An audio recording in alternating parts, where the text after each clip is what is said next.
So, 11 choices. 11 choices. Head-to-head pa rin si Sarah. Kahit 11 choices, mataas yung percentage ni Sarah at ni Tulfo. So, ang bottom line nito is, sa nangyayaring lahat, si Tulfo yung pwedeng makinabang. Ganon. No? Kung pababagsakin nila si Sarah, tatanggalin nila si Sarah, si Tulfo ang makikinabang. Hindi ang Dilaw, hindi si Romualdez, hindi si Lenny. Ganon. Ganon ang eksena. So, ibig sabihin, the Duterte brand, kasi si Tulfo is Duterte-esque siya eh. Diba? Yung kanyang, plus anti-China. So, ganon yung kanyang, yun yung kanyang strength. Duterte-esque ang kanyang appearance. Hindi ko sinasabi na pareho talaga siya ni Duterte, pero yung kanyang arrive sa masa ay Duterte. Okay? Ang kanyang panuntunan sa buhay. Okay? Sabi daw, plan B nila yan. So ngayon, kaya tahimik si Tulfo. Kaya nga di ba nagsulat ako na ang best strategy ni Tulfo ay manahimik. Correct.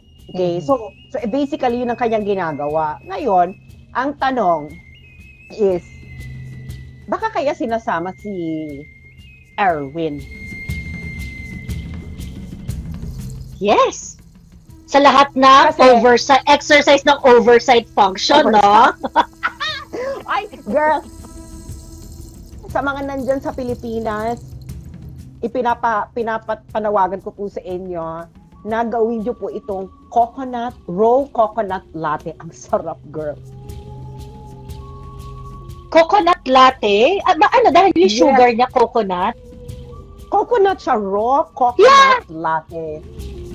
Raw coconut latte? Yung coconut is coconut sugar? Milk. No! Yung milk niya is coconut. Ay, ano yan?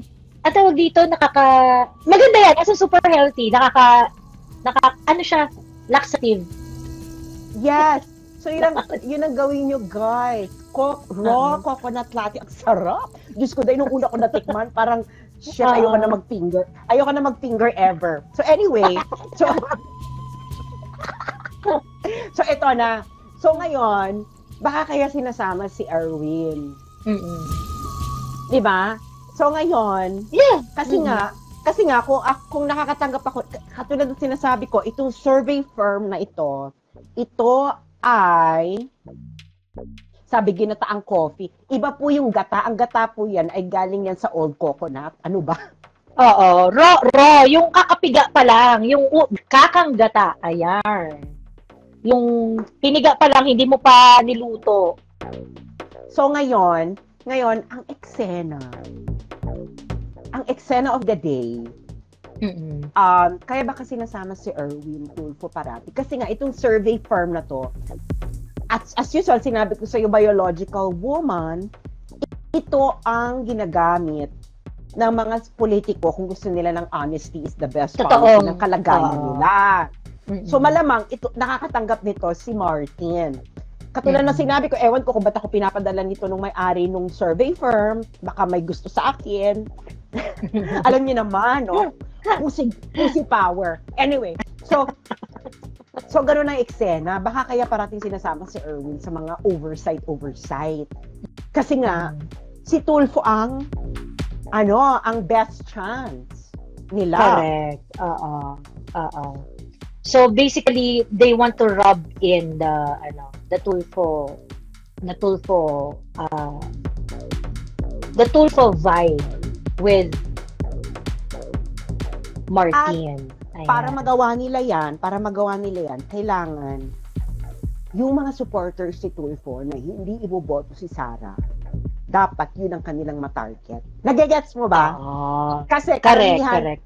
Kasi ang number 2 choice ng mga Tulfo voters, kung hindi tatalpo si Sarah, kung hindi tatalpo si Raffy Tulfo, ay si Sarah. So ngayon, ang game plan is dapat ang mga botante ni Raffy Tulfo ay malipat kay Martin Romualdez. That's the game. Sabi daw, baka Tulfo, Tamba, Romualdez nandun yan. Sa tingin niyo ba mag-give way si Martin kay Tulfo? Sinabi ko nga sa inyo, ang pagiging presidente po, may age limit yan. Hindi age limit according to the Constitution, but age limit according to our longevity in the Philippines. Longevity in the Philippines, no? Hindi ka kasi makakasigurado na ma-reach mo ang Enrile levels. Oo. Medyo exceptional 'yon. Oo. Yes. 65, that's the limit. Okay? That's the biological limit kasi hindi mo alam mangyayari sa'yo after 70. Okay? Si Romualdez po ay 65 na sa 2028. Si Raffy Tulfo That's the perfect time. That's the perfect time. Si Raffy Tulfo, ano bang age ni Raffy Tulfo? Si Raffy Tulfo ay, sandali lang, biological woman, no? So, 1960 siya. So, 2028 minus 1960. 63 years old na. 68 siya. Si Raffy Tulfo ay 68 sa 2028. So, that's the ideal time to run for president. Si Romualdez, si Raffy Tulfo. Si Sara wala pang 50. Gets ninyo? Si Sara can run. Still has granting na. She has time. Si Sara has time. Si Raffy Tulfo and si Romualdez, walang time. Okay, 2020, it's 2028 for them or nothing. So ngayon, kaso, ang problema, according sa survey na kinukuha ng mga politiko kung gusto nila ng honesty is the best policy sa totoong sentimiento ng bayan, hindi po to SWS or whatever, pero ito talagang kinukuha ng mga politiko pag gusto nila ng honesty is the best policy, is karamihan ng botante ni Tulfo pag hindi siya tatakbo kay Sara lilipat. Correct. Gets niyo. So malaki yung percentage. So ibig sabihin, the combination of votes of a preference of Inday and Raffy amounted to around 60%. Inday and Raffy 60.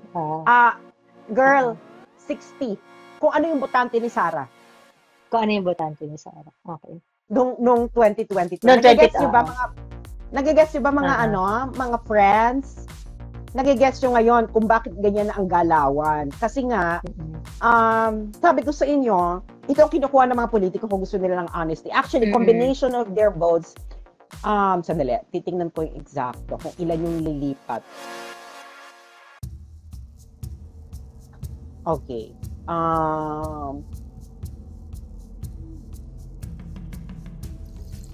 Nakakaloka, no? So, ayun na nga, na ano talaga sila, neck to neck talaga sila ni Sara. Kasi nga, sila ang Duterte brand. Gets niyo? Duterte branding. So, ngayon, itong si Raffy, okay, pag nandyan si Sara, hindi siya makakuha ng majority votes. Ganun lang yung eksena. Okay? So ngayon, kaya talaga si Senator Raffy, kaya sabi ko talaga, yun talagang the art of being on the sideline. So nagbububugan itong Duterte Marcos, Romualdez, si Raffy, steady lang. Diba? Kasi nakikita rin niya to, no? Nakikita rin niya itong nakikita ko. So that's as simple as that. Okay. So ngayon, ayun ang eksena. Pero kaya ngayon, ang nangyayari, ginigiba nila si Sara kasi gusto nila na si Sara tumaas ang rejection. Kasi dito kasi sa survey na to, meron nakalagay dito rejection percentage. Ibig sabihin, ilan yung i-reject ka kung ikaw ang presidential candidate. Ito yung tinitingnan talaga ng mga politiko, yung gaano kataas ang iyong rejection rate. Ngayon, mas mataas ang rejection rate ni Sara kaysa kay Tulfo. Ang rejection rate ni Sara ay 9%, si Tulfo 2%. Gets mo na kung ano nangyayari. So ngayon, kailangan pataasin pa nila yung rejection rate ni Sara. So ngayon, tingnan natin kung si Tulfo is ano ba to? 'Di ba? Pero the thing is rejection meaning pagka yung kung wala kung hindi nila iboboto si Tulfo, iba si pa Sara. Iba pa yan. Ibig sabihin ng rejection rate, girl. Okay, yes. Thank you. Ibig sabihin ng rejection rate ay ito yung ayaw ka. Ito yung hindi mo masisway. Okay. Ito yung hindi mo masisway. So, decided na to. Ito decided na to. Not you. Ganon. Not okay, you, okay. ganyan. Okay. Pag dalawa kayo, hindi ikaw. Mas mataas kay Sara, 9%. Kay Tulfo, 2%. Okay. So, ibig sabihin, so that's, so, ano kasi yan eh? Kasi mag-a-affect kasi yung rejection rate sa kung, sa ano to eh, magre-redown ito sa simulation ng head-to-head. Nagagets mo? So yun yung eksena. Ngayon, kaya sinasabi ko si Lenny ang Joker. Okay? Actually, wala lang ang Marcos eh. Kasi nandito si Romualdez. Si Romualdez, can you imagine? Ang baba niya, girl. As in, ang baba. Like, gano'n ka baba? 1%? Ayan. Girl, wala na nga siyang 1%. 0.5% na lang si Martin. Alam mo ba, mas mataas pa ang botante others sa 1%. Ay, taray ni Ating Risa. Actually, yung others, mas mataas pa kay Martin. Kasi yung others, none of the above, 4%. So, hindi, ang ibig sabihin po namin na si Lenny ay joker. Si Lenny, kung sino ang kanyang susuportahan at i-endorso sa 2020. Yun ang mananalo. Well, nagigets niyo? Kasi nga, itong kay Sara, saka kung mag-head to head si Rafi, saka si Sara, ha? Diba? Mama Lenny, mind you, has a very, very solid following. Sabihin na natin na she has she toast like maybe 10 million votes with her. Diba? Sabihin na natin 10 million. Diba? That's gonna make a huge difference sa neck-to-neck na labanan. Na ano. Yes. Yes, ganun ang eksena. Halimbawa ito.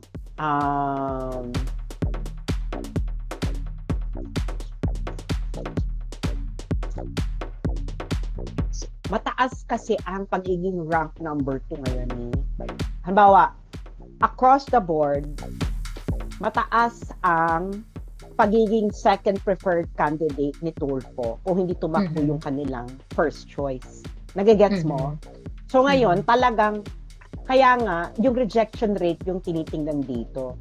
So ngayon, ang nangyayari, ginigiba nga si Sara para tumaas yung rejection rate niya. Ang tawag dito, isa doon sa dina-demonstrate nito, yung how serious they are in building their strategy. Makikita mo na they are very, kasi all in sila kay Inday. Bakit sila all in kay Inday? Kasi pagka natumba mo si Inday, Rafi Tulfo,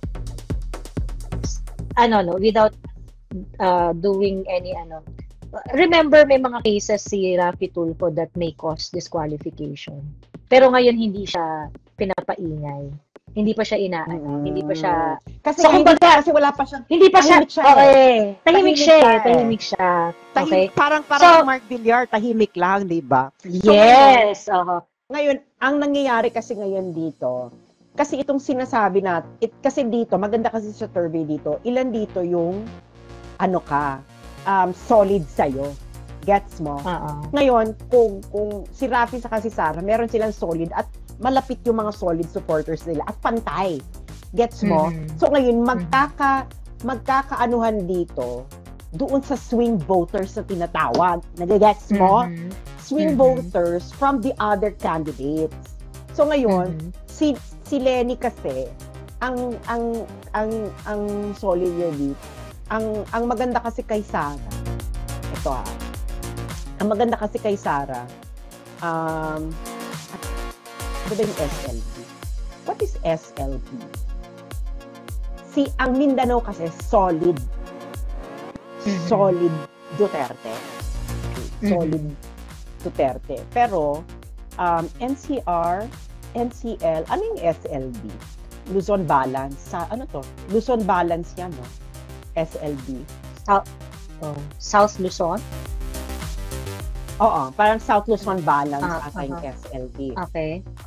Diyan malakas si baka yung any part of South Luzon except Metro Manila, yun ba yun? Yun yata yun eh. South Luzon Balance. Southern Luzon Balance, parang ganyan ang SLB. So diyan malakas si Tulfo. Gets mo? So pero pagdating ng Visayas, ng Mindanao, solid.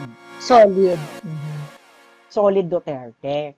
Ang Visayas, medyo nag-aano pa sila dyan. Saka NCL, NCL ata is Northern Kemerut Luzon. Okay. Gets mo? So ngayon, ang eksena dito kasi ay kasi nandito si Padilla eh. So kung wala si Moreno, Marcos, and Padilla. Padilla Robin? Oo. Moreno, Marcos, Padilla. Kay Sara lilipat. Kaya nga ang ano dito is, kanino nilipat yung Lenny kung hindi siya tatakbo? Kaya si Lenny ang